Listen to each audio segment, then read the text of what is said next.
Sudden Digha যাওয়ার plan হয়ে গেল। তো যেমন ভাবা তেমন কাজ। সকাল সকাল বেরিয়ে পড়লাম আমি, বিল্টু আর রিশান তিনজন মিলে। আর আকাশ পুরো কালো হয়ে আছে, বৃষ্টির সম্ভাবনা হয়েছে, খুব মজা লাগছে। আর এই যে আমি, হ্যালো।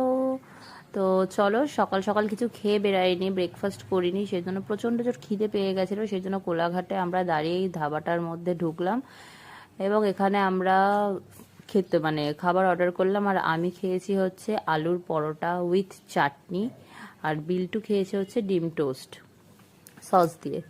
তো এই ব্রেকফাস্ট, আর রিশান আমার থেকে আলুর পরোটা খেয়ে নিয়েছিল আর কি।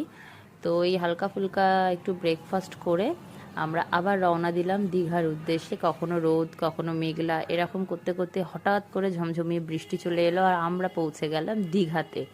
দীঘাতে গিয়ে কোন হোটেলে ছিলাম আর কি কি করলাম সবটাই তোমরা দেখতে পাবে নেক্সট মিনি ব্লগে। তো অবশ্যই আমার চ্যানেলটা সাবস্ক্রাইব করে দিও।